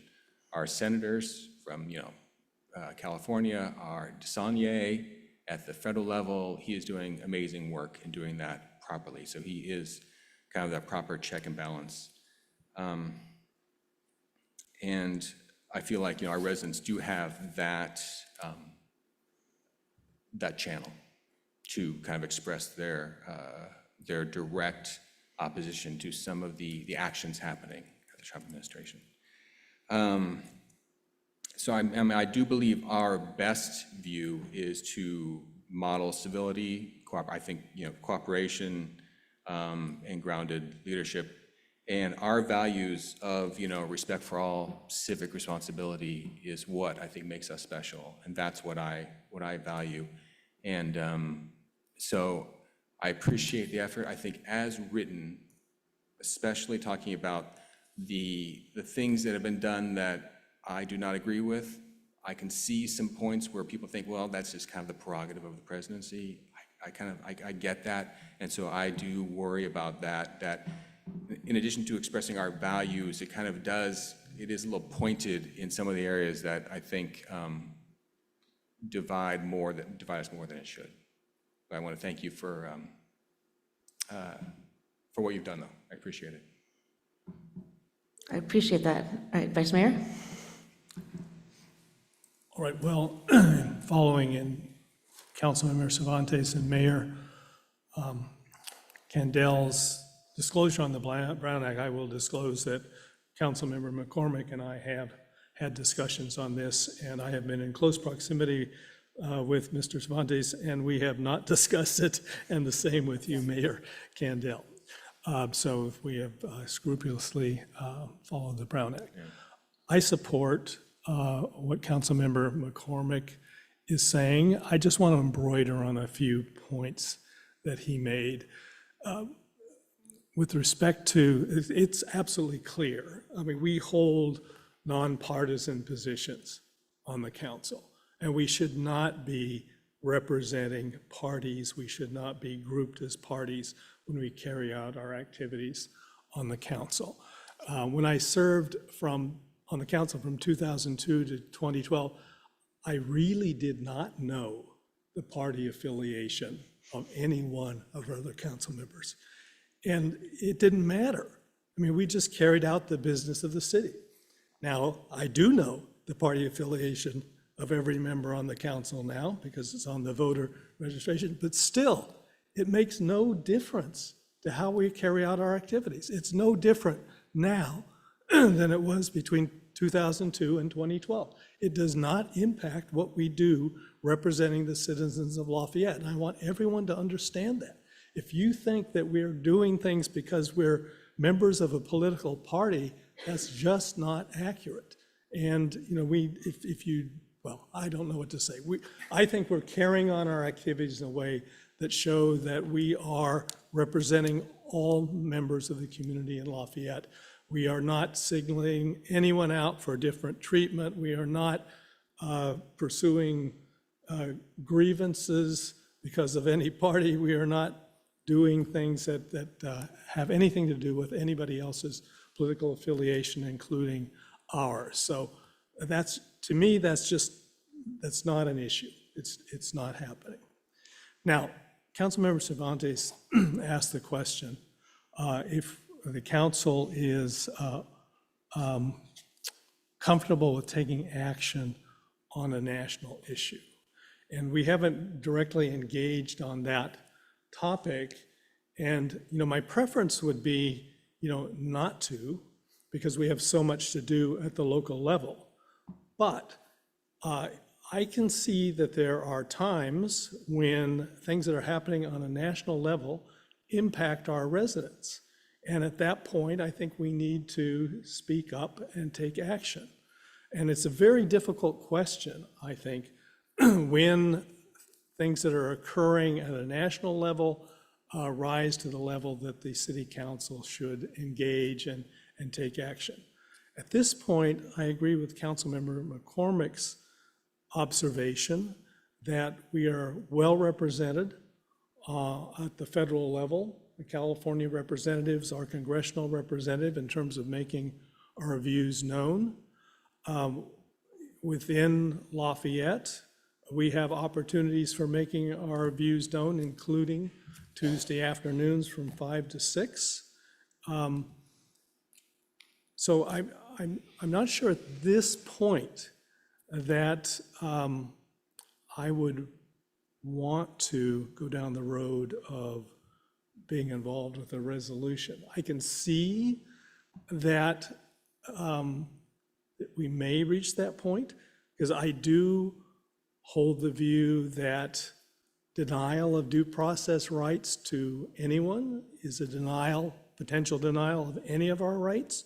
So I'm holding it open, that we may want to come back and discuss this, but at this point, I'm not ready to do that. Thank you. All right, Councilmember Dawson. I want to thank you for bringing this forward and for this discussion. I think I wholeheartedly agree that the highest appreciation for this council and our nonpartisan approach to matters, and even this, I would say is not nonpartisan. It's a very American value, no matter what party you're affiliated with, to respect the rule of law and the Constitution. I personally see this as a call, because I made an oath, not in a vacuum. The Constitution exists not in a vacuum. Our laws and ordinances locally exist within the context of state and then federal laws accordingly. So I would think that this does affect us when the highest office in the land does not necessarily comply with that. But I also understand that there are different perspectives on that, and which clouds cut and dry perspective of, okay,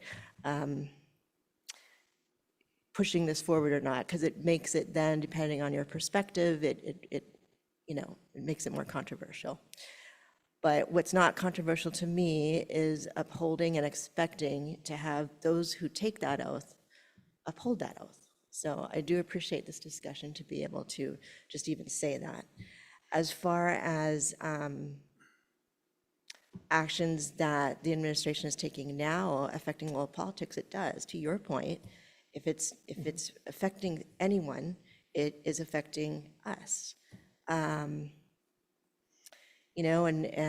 federal funds, we already are under threat of losing some funds for some of the grants we've already been approved to get. And that affects the way our infrastructure will be maintained. So these are issues that touch us now. So I agree that perhaps there would be amendments, but I do think it is an easy call to action to just ask all of us who have taken that oath to remember that oath and comply with it. Thank you. Do you want me to go and then? Okay, great. So I totally understand all the words, and this is why we have such an amazing council, because we really do respect each other. We really do respect the rule of law. And so I have been looking into, and this is just an honest viewpoint but there's a legal term for whether to decide if it's constitutional crisis or not. And this is where people are drawing this line. And what's unfortunately happening is that this administration is not admitting to defying court orders, but has relied on a term called legalistic noncompliance. It's a term of how they're deploying special legal arguments to conceal what is actually pervasive defiance of judicial oversight. And so it's how they are hiding behind the legal words when they aren't following the judge's orders. And that's basically how they have been defying these judges' orders, but they're doing it in such a way that it hasn't risen to the official level of it, like saying, oh, I'm just going to defy you.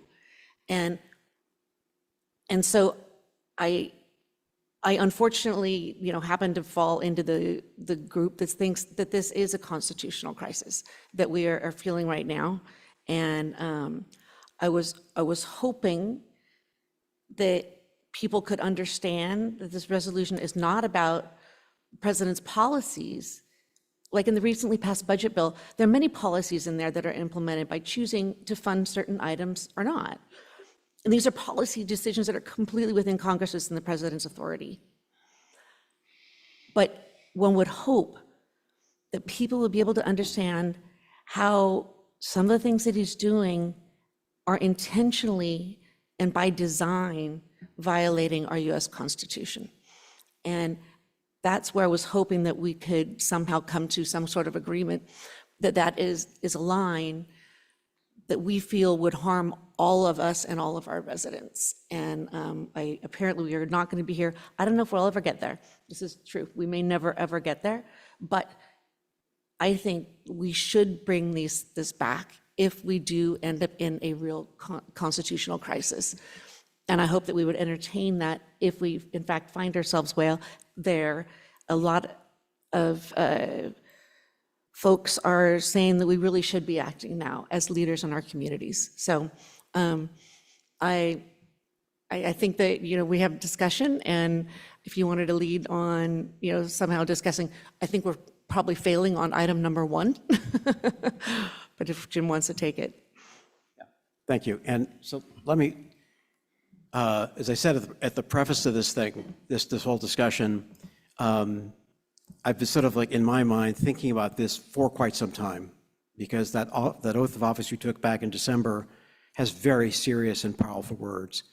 And it's really very much akin to what the president and members of Congress also took. It varies, but the heart of it's the same. And again, I'm not going to belabor this, but my concerns are that the direction that the current administration is going with respect to the observance of the Constitution, I'm very worried. And I felt that, do you wait until there's something like a case where the Supreme Court makes a decision, the president says no, or do you maybe do something before you get to that point? And I decided to do that. A few thoughts, one of which is I really want to thank everyone who is here and those who are here virtually for their thoughts and considerations. I've taken a lot of notes here. This is kind of what I've learned to expect from the citizens of Lafayette, wherein you get a lot of thoughtful and careful, considered comments. I don't agree with them all, but they're all thoughtful and considered, and I think they all come from a place of mutual respect. And that's something I think is really important in the ethic of this community. And the council here, I think also, I think mirrors that as well. As I've always been struck, even before I ran for this office, how this group operated before I was on it and how it is now, where you've got a collegial, thoughtful group of people. And in my 34 years running around California, working for different cities, that doesn't always happen. So I really appreciate the observations of my colleagues. I mean, it's really clear to me that this item stops here. So I'm going to let this all lie. We'll see what the future brings. But for the time being, it's like, okay, I didn't want to sort of put everyone through this big drill, but I felt that, look, the Constitution matters a lot. And as citizens and as electeds, we need to honor it, respect it, and uphold it. And I think we've done that tonight. All of you who came in here and spoke, those who dialed in remotely, and the council members. There's not a consensus here. So with that, I pull this item. And I really appreciate all your different thoughts and observations. I know they're from the heart, but also well thought out and from the mind. And I say we move on to what will likely be the budget next month. Thank you. Thank you. And thank you all. Honestly, everything that everybody has said, I agree with. And there may be a time when we bring this back, but until that arises. And I would just add, if we were to take a vote, I would have voted to support this. Thank you. Great, thank you. Okay, so now we will go back in the agenda to council members' report on activities and considerations of matters a council wishes to initiate for placement on a future agenda. Do we have any council member reports, Jim? Just one quick report. Yeah, sure. So I'd like to do a shout out for the Contra Costa Fire Protection District. In our Fire West community, I put in an application for their evacuation zone brush clearing project. And their crew showed up and cleared out some of the overhanging brush on Spring Hill Road, which is the only way out for people in that neighborhood. So I let other people involved with Fireways know about this. It's a great program. Would encourage others, if you care about clearing brush out in an evacuation street, give me a call. They did a great work, got it done very quickly. Now, who exactly did that? Who did you talk to? There's an application with a Confire. It's on their website. I can circulate a link if that's helpful. And Michelle Reinhardt, who's their liaison, was super helpful. So once again, I really appreciate it when other jurisdictions step up, and Confire, I think, has done a really good job in that. Great, thank you. Vice Mayor.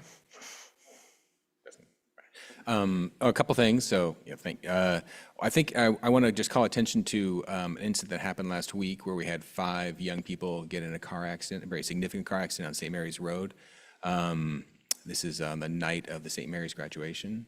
My in-laws, or the parents of my son's wife, live Wallaby Court. They're the ones that called in the accident, and it is a somewhat of an annual tradition. Unfortunately, the accident's there because it is after St. Mary's graduations, and they are coming home late at night, driving too fast, and so on. So I think perhaps we should be, next graduation time, we need to think about what we can do to slow them down, because I think that's a kind of a tragedy that is completely unnecessary and very sad. A couple of things, though, that are not sad that I want to bring up that we've had recently.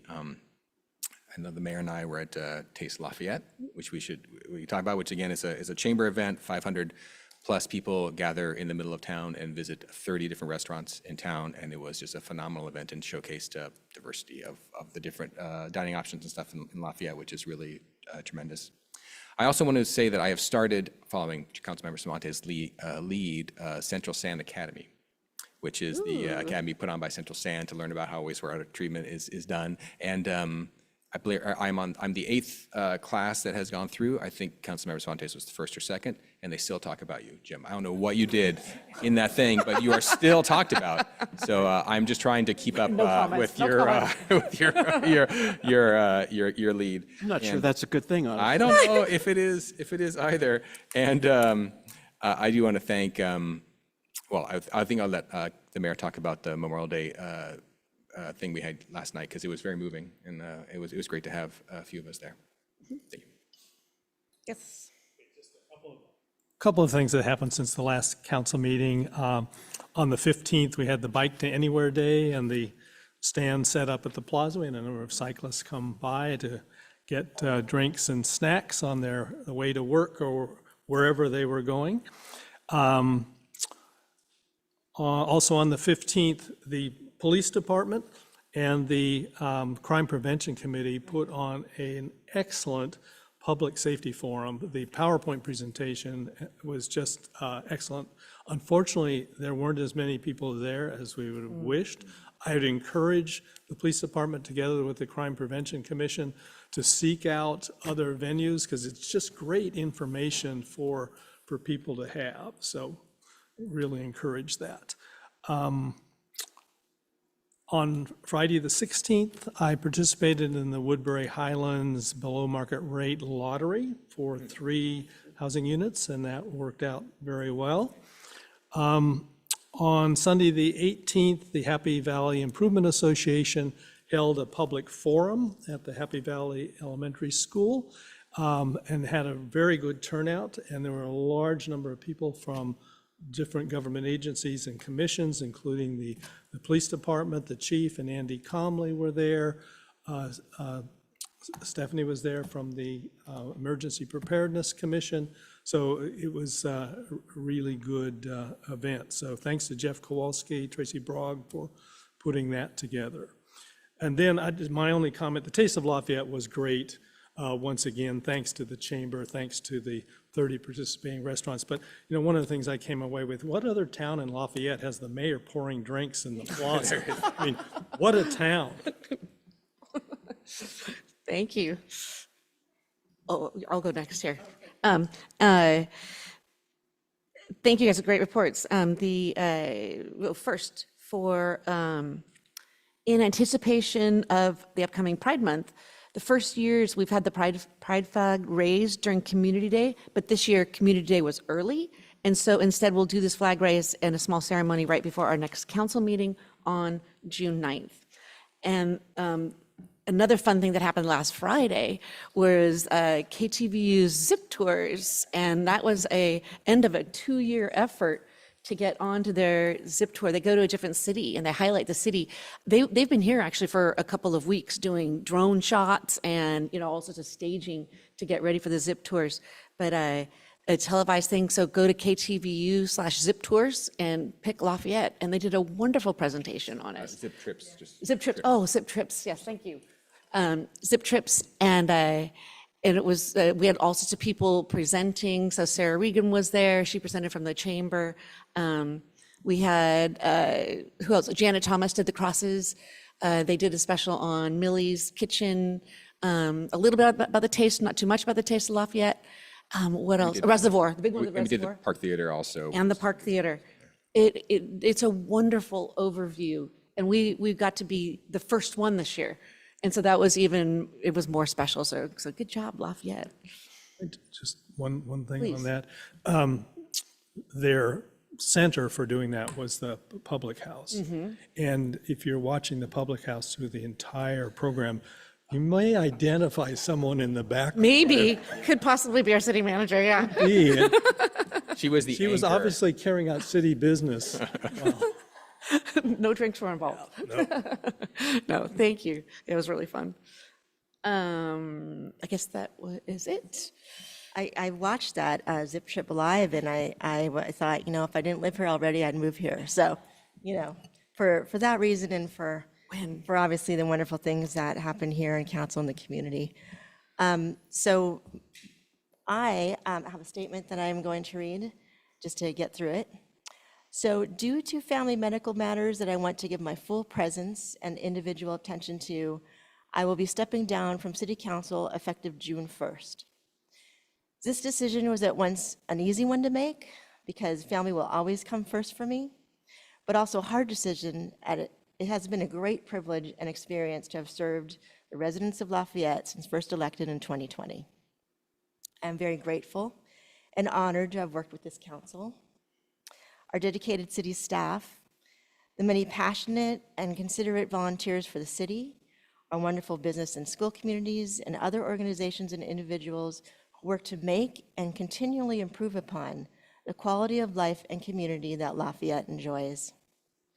I will greatly miss working alongside all of you, including our residents that come out. Thank you. But I am not going anywhere. I look forward to seeing you around town and on the trails and to what's next.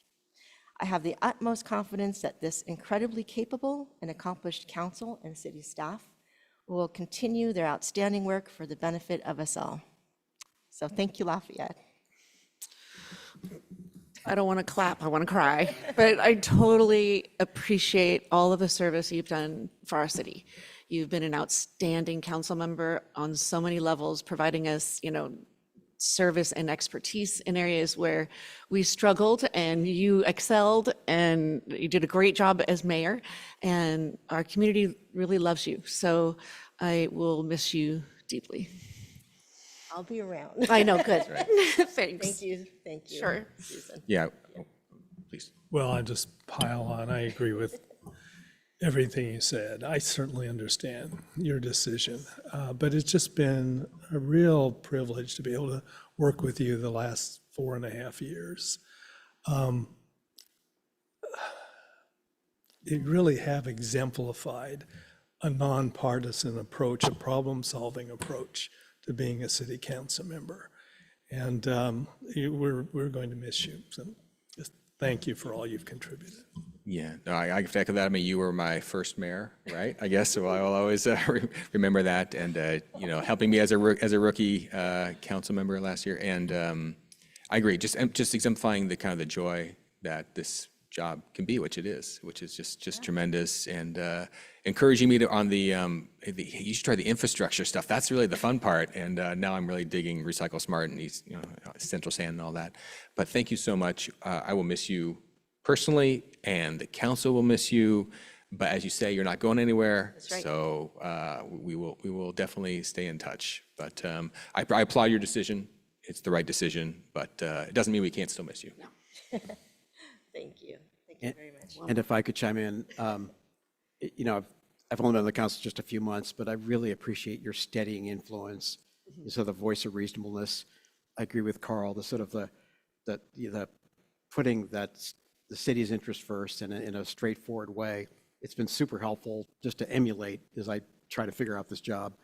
But I understand the reasons for going. that to me seems like the right call.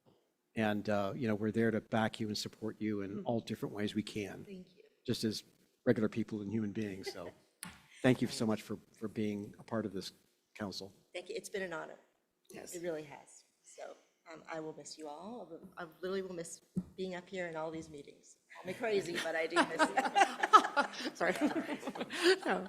Oh, thank you so much, Gina, for everything. And can we adjourn in honor of Gina Dawson? Oh, I appreciate that. And I know Tracy Riley will get on our backs if we don't say, obviously, thank you to all our fallen who have given their lives for Memorial our Day. American Yes, that's right. ideals and our Constitution. So thank you so much.